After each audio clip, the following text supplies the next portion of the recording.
आशा करता हूँ आप सब बहुत अच्छे होंगे। मेरा नाम है सिद्धांत अग्निहोत्री। स्टडी ग्लोस पे आपका बहुत बहुत स्वागत है। महाकुंभ आ गया भाई, तो बात करेंगे आज हम महाकुंभ की। इंस्टा पर मुझे फॉलो कर लीजिए, बहुत बढ़िया बढ़िया रील्स में डालता हूँ। डिस्क्रिप्शन में लिंक दिया है। क्यों होता है महाकुंभ? नागा साधु से लेकर क्या इसकी विशेषता है? यार देखो, मुझे कुछ चीज़ें, फंडामेंटल चीज़ें जो है वो थोड़ी परेशान करती है, जो मैं आपको बताऊंगा। चलिए आगे बढ़ते हैं, आखिरी तक वीडियो देखिएगा।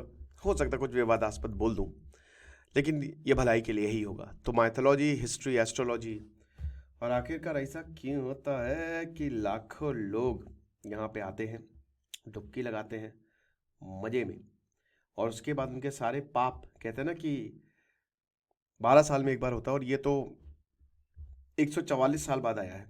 चलिए बात करते हैं। साइकोलॉजी ऑफ मैनिफेस्टेशन का ये हमारा शानदार कोर्स, मैं बस यही बोलूँगा कि आप इस कोर्स को अवेल करें। 400 रुपये का है ये मात्र। 18 जनवरी से क्लासेस शुरू होंगी। ये 10 स्टेप्स हम बात करेंगे इसके, और बेसिकली मैं बताऊंगा कि आखिरकार साइंस क्या है मैनिफेस्टेशन की। मतलब मैनी किंजल मैम, जिन्होंने ऑलरेडी हज़ारों लोगों को ट्रेन किया है। देखिए, बहुत ठंडी है प्रयागराज में, पूरे यूपी में बहुत ठंडी है, 5-6 डिग्री सेल्सियस तक, और रात में तो और ज़्यादा ये गिर जाता है। लेकिन थोड़ा बहुत बारिश भी हो जाती है, जैसे 13 जनवरी को तो बारिश हुई है ना। लेकिन स्टिल बारिश हो ठंड हो फर्क नहीं पड़ता। हज़ारों लोग जो है वो शहर में आए हैं। गंगा किनारे कैंप लगाया हुआ है, टेंट सिटी। पूरे जो ये वाला एरिया है घाट वाला, 13 किलोमीटर का 25 सेक्टर में इसको बांटा है ना। थोड़ा सा देख लें, कल मैंने 10 चीज़ें बताई थी इंस्टा पे, जो आपको ध्यान देना है। डेट्स वेट्स देख लें और पैदल चलने के लिए तैयार रहें।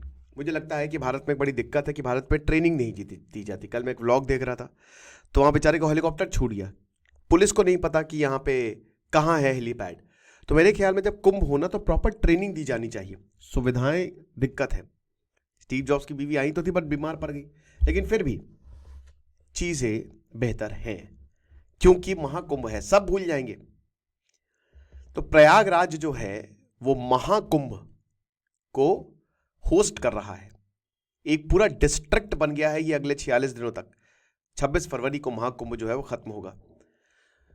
इसको पूर्ण कुंभ भी बोला जाता है। हर 12 साल में ये ऑस्पिशियस दिन आता है, राइट। अब इसको लेकर there are many many myths. बहुत सारे इसको लेकर धारणाएं हैं, मिथ्स हैं, जो कि कुंभ मेला में प्रेवलेंट है। कहा जा रहा है इस बार 40 से 45 करोड़ लोग आएंगे। शाही स्नान भी शुरू हो चुका है। अब एग्जैक्ट ओरिजिन क्या है, बहुत सारे हिस्टोरियंस की अलग अलग राय है। कुछ मानते हैं कि यार देखो, वेद और पुराणों में भी महाकुंभ का जिक्र हमको मिलता है। कुछ बोलते हैं कि नहीं नहीं, अभी 200 साल पहले ही जो है इसको मनाना हमने शुरू किया। कुछ यहाँ पे समुद्र मंथन की बात करते हैं कि यहाँ पे समुद्र की बूंद गिरी थी, और जब एस्ट्रोलॉजी के हिसाब से, एस्ट्रोलॉजिकल कैलेंडर के हिसाब से चीज़ें एकदम फिट बैठ जाती है, तब हम महाकुंभ मनाते हैं। लेकिन सबसे बड़ी बात, आखिरकार क्या है महाकुंभ, क्या है कुंभ मेला? बताइए, कुंभ मेला शुरू हुआ, कितने लोग बिछड़ गए? 4,500। सेफ रहे भैया।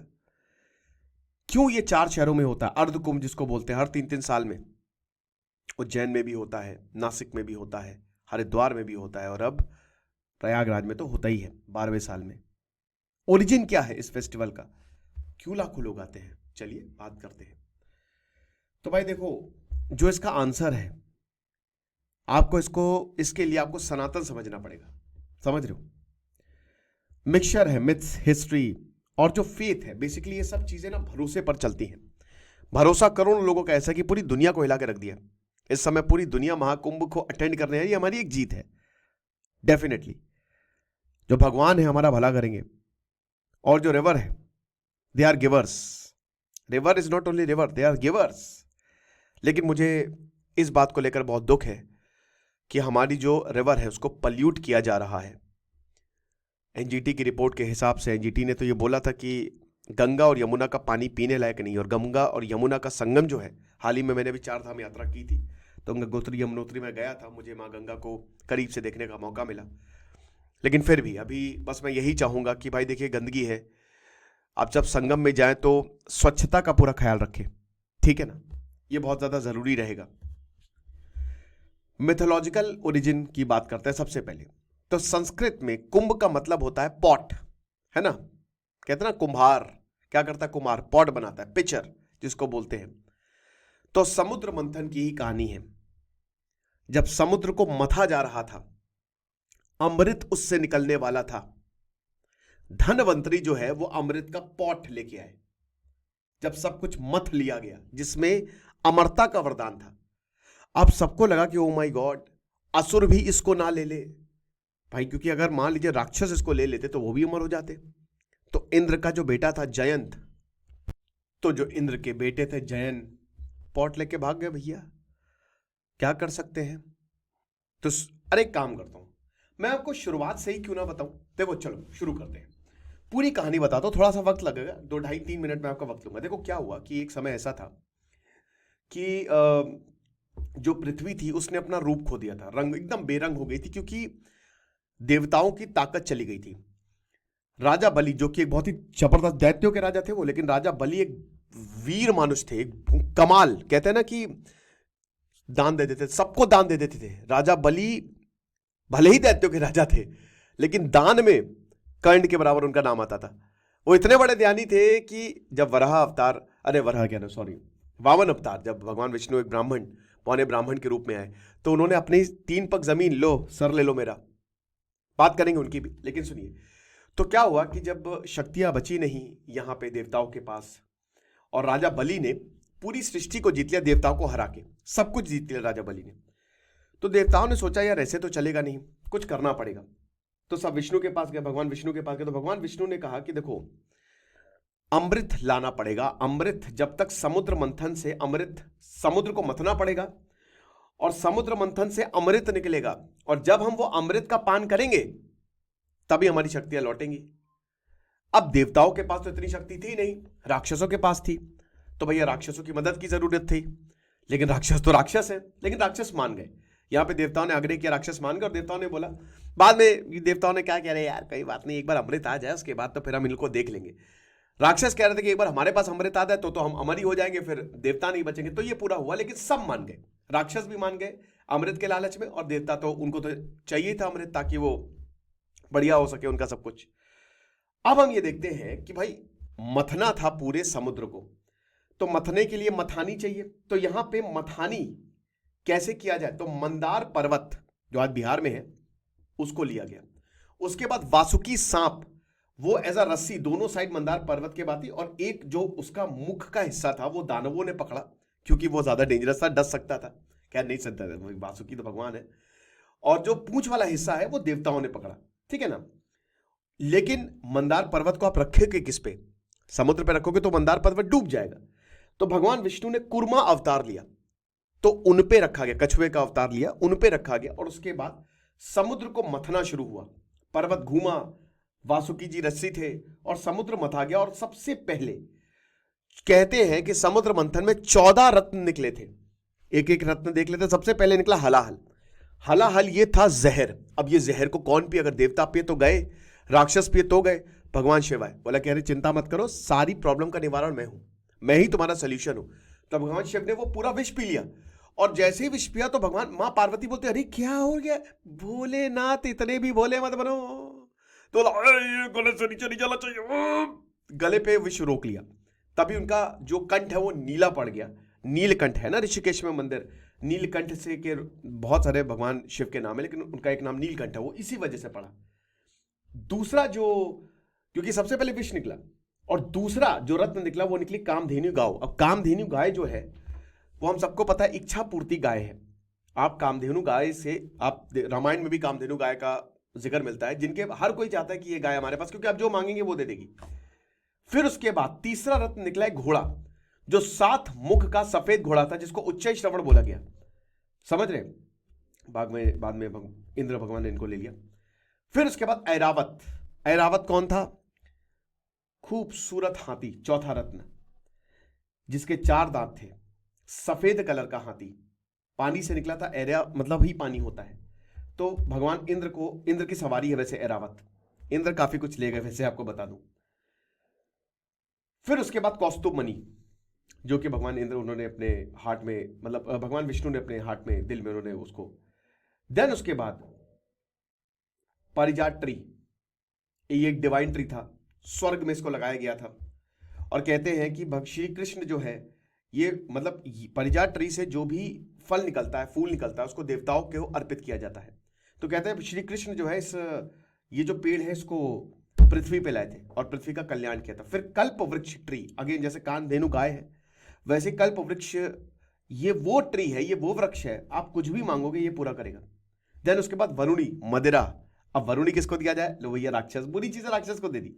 रंभा, जी हां अप्सरा, जो रंभा है वो इंद्र लोक की, स्वर्ग लोक की सबसे बड़ी अप्सरा, वो पूरा मैनेज करती है, तो रंभा भी निकली।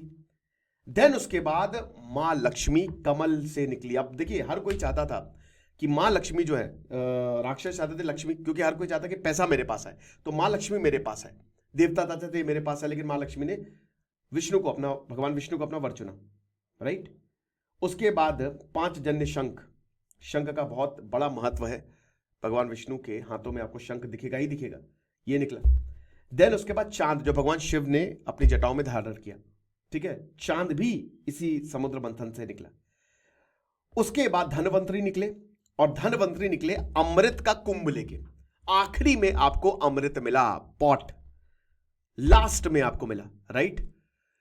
अब ये अमृत, ये आपके जीवन की कहानी है, ये अमृत मोक्ष, क्योंकि इससे पहले आपको बहुत सारी ऐसी चीजें मिलेगी जो आपको अपने, अगर आपने उनको ले लिया तो आप असली अमृत से चूक जाओगे। ये बेसिकली ये बताने के लिए कोशिश की गई कि असली अमृत आपकी आत्मा है। एनीवे, किसी दिन हम और बात करेंगे, क्योंकि असली जीवन इसका अर्थ कुछ और है। ये सिर्फ एक मेटाफोर है कि आपको बताया जाए कि लोभ लालच से दूर रहो। एनीवे, अब क्या हुआ कि ये जो अमृत निकला, अमृत जो है वो जैसे ही निकला भाई भगदड़ मच गई। हर कोई चाहता था ये अमृत उनके पास आए, हर कोई, एवरीवन वांटेड। अब असुर, भाई देखिए राक्षस भी यही चाहते थे, देव भी यही चाहते थे, तो असुरों को ना मिले ये, तो इंद्र के जो बेटे थे जयंत, वो इसको लेकर भाग गए।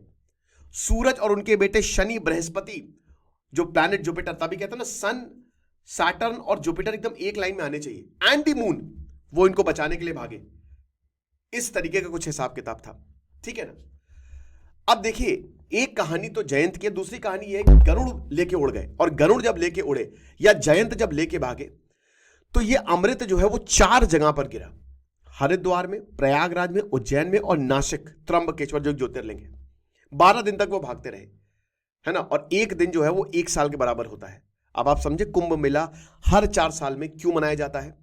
तो सूरज, चांद और जुपिटर की पोजीशन को देखा जाता है एस्ट्रोलॉजी में।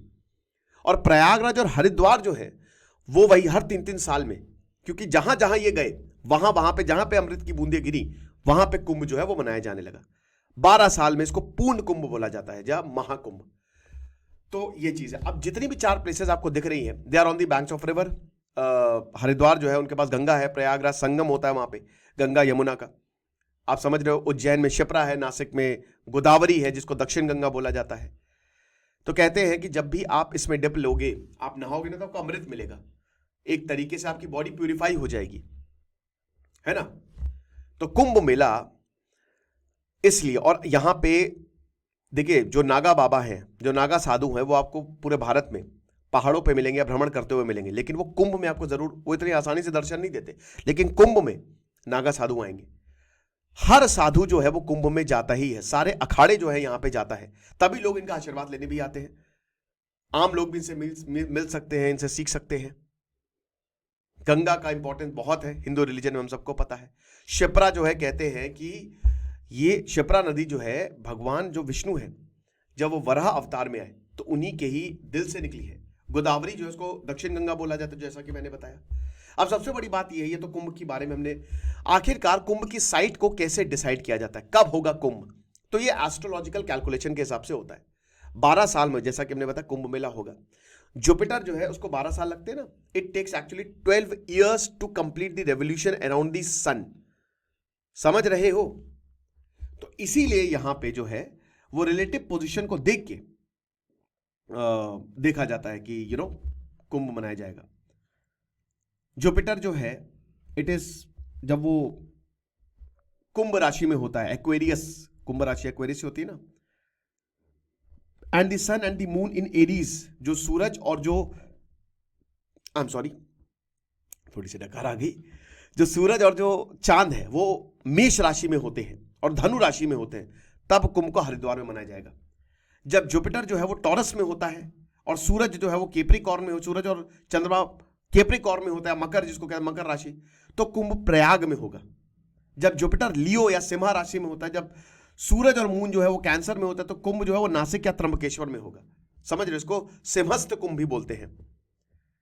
अब हालांकि देखिए कुंभ के मेले को लेकर काफी डिबेट भी है। जैसे एक स्कंद पुराण प्रूफ दिखाता है कि कुंभ मेला जो है हमेशा से होता रहा था।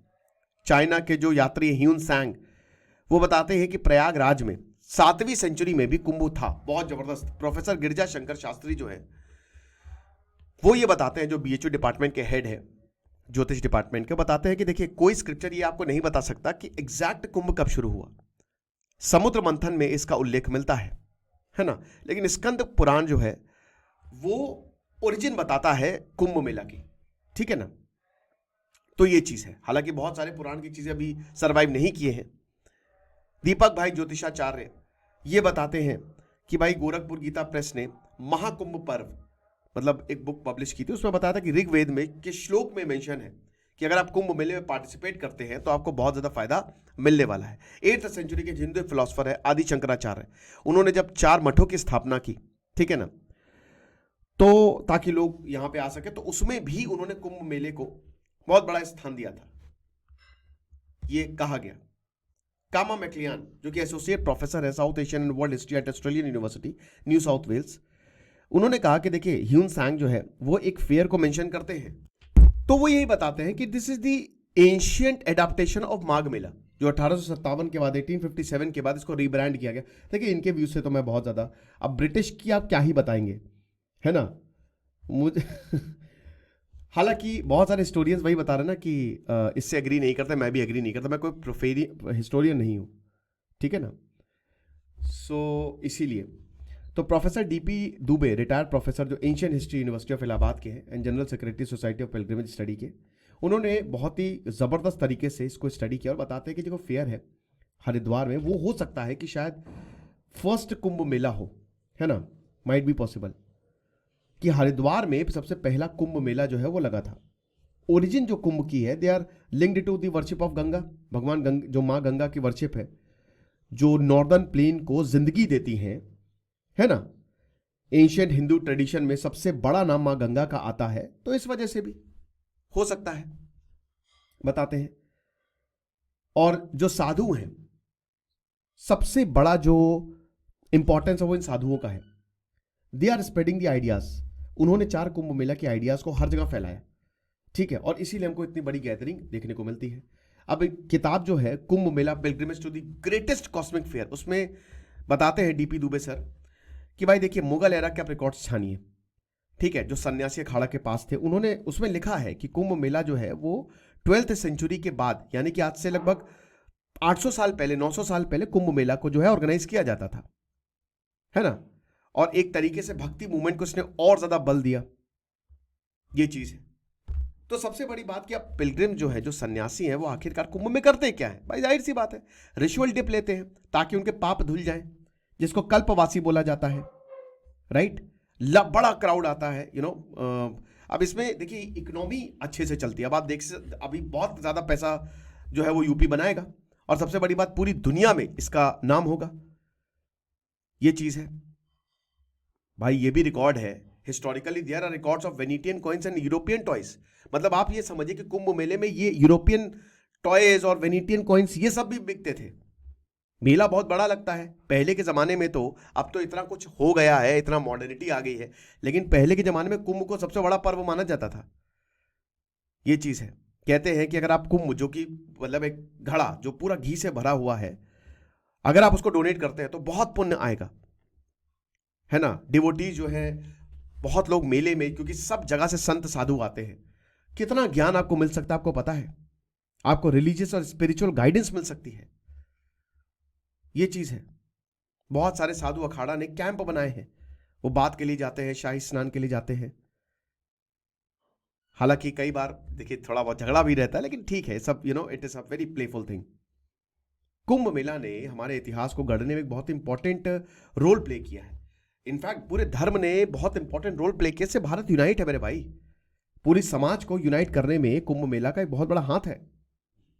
लोग दूर दूर तक जाते हैं, ट्रेन नहीं है, व्हीकल नहीं है, पहले तो कुछ भी नहीं था, सिर्फ फेथ और फ्रीडम स्ट्रगल में ये मेला जो थे वो नेशनलिस्ट थॉट भी यहां से निकलता था। ये हिसाब किताब है।